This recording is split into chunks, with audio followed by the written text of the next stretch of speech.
Assalamualaikum warahmatullahi wabarakatuh. Perkenalkan, nama saya Eka Puji Rahayu. Saya di sini akan menunjukkan bukti resuman buku dan menjelaskan sedikit pengertian tentang fikih muamalah yang ditugaskan kepada Budian untuk memenuhi bukti persyaratan mengikuti ujian UAS. Bismillahirrahmanirrahim. Fikih muamalah. Apa itu fikih muamalah? Fikih muamalah berasal dari kata amala yu'amilu yang memiliki arti saling bertindak, saling berbuat, dan saling mengamalkan. Sedangkan menurut bahasa, fikih muamalah adalah tukar-menukar barang yang mengandung manfaat dengan cara tertentu. Jika kedua pengertian itu digabung, akan mengandung arti aturan yang mengatur seseorang dengan orang lain dalam pergaulan hidup di dunia. Pembagian fikih muamalah. Fikih muamalah itu dibagi menjadi dua bagian, dalam arti luas dan dalam arti sempit. Dalam arti luas itu terbagi menjadi hukum perbendaan, hukum pidana, hukum pernikahan, dan hukum tata negara, dan lain sebagainya. Sedangkan dilihat dari arti sempitnya, fikih muamalah itu ada dua pembagian. Yang pertama al-madiyah, yang kedua al-adabiyah. Al-madiyah yaitu fikih muamalah yang mengandung arti kebendaan karena unsur fikih itu mengandung benda. Ruang lingkup fikih muamalah al-madiyah yaitu jual beli, pergadaian, perkongsian, terus sewa menyewa tanah, sewa menyewa, pinjam meminjam, utang piutang, dan lain sebagainya. Yang kedua yaitu muamalah al-adabiyah. Al-adabiyah yaitu muamalah yang dilihat dari segi tata cara tukar menukar barang. Ruang lingkupnya meliputi ijab kabul, saling meridhoi, tidak ada keterpaksaan antara kedua belah pihak yang saling melakukan transaksi, hak dan kewajiban, terus tidak adanya penipuan, pemalsuan, dan penimbunan. Perbedaan prinsip ibadah dan muamalah. Yang pertama ibadah. Ibadah itu bersifat tetap, sedangkan muamalah bersifat elastis. Yang kedua, ibadah itu tidak bisa berkembang, tapi sedangkan muamalah itu dapat berkembang mengikuti zaman.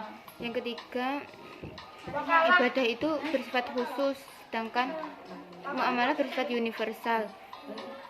Yang keempat, ibadah itu nas-nasnya terperinci, sedangkan muamalah itu nas-nasnya general. Yang kelima, ibadah itu peluang berijtihadnya sangat sempit, sedangkan muamalah peluang untuk berijtihadnya sangat luas. Yang selanjutnya yaitu kaidah hukum syariah. Hukum dapat berubah karena perubahan zaman, tempat, keadaan, dan adat. Sedangkan kaidah fikih ibadah dan fikih muamalah. Pada dasarnya fikih ibadah itu adalah haram ketika tidak ada dalil-dalil yang memperbolehkannya. Sedangkan fikih muamalah itu pada dasarnya boleh apabila tidak ada dalil-dalil yang melarangnya. Sekian sedikit penjelasan dari saya. Akan saya lanjutkan untuk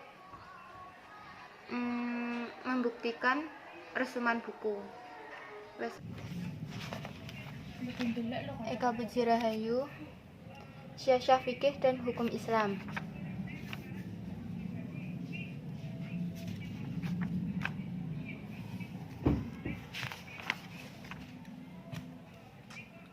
Fikih ibadah, fikih muamalah, fikih syiah,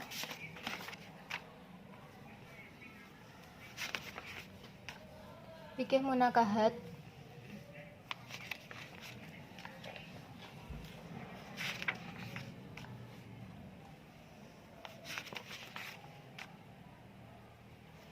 fikih jinayah,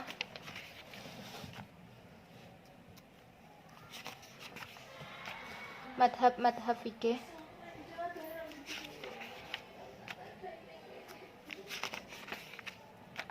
madhab Hanafi dan Maliki,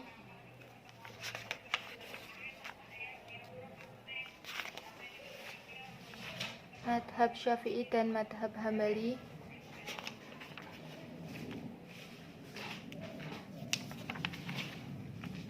Madhab-madhab lainnya.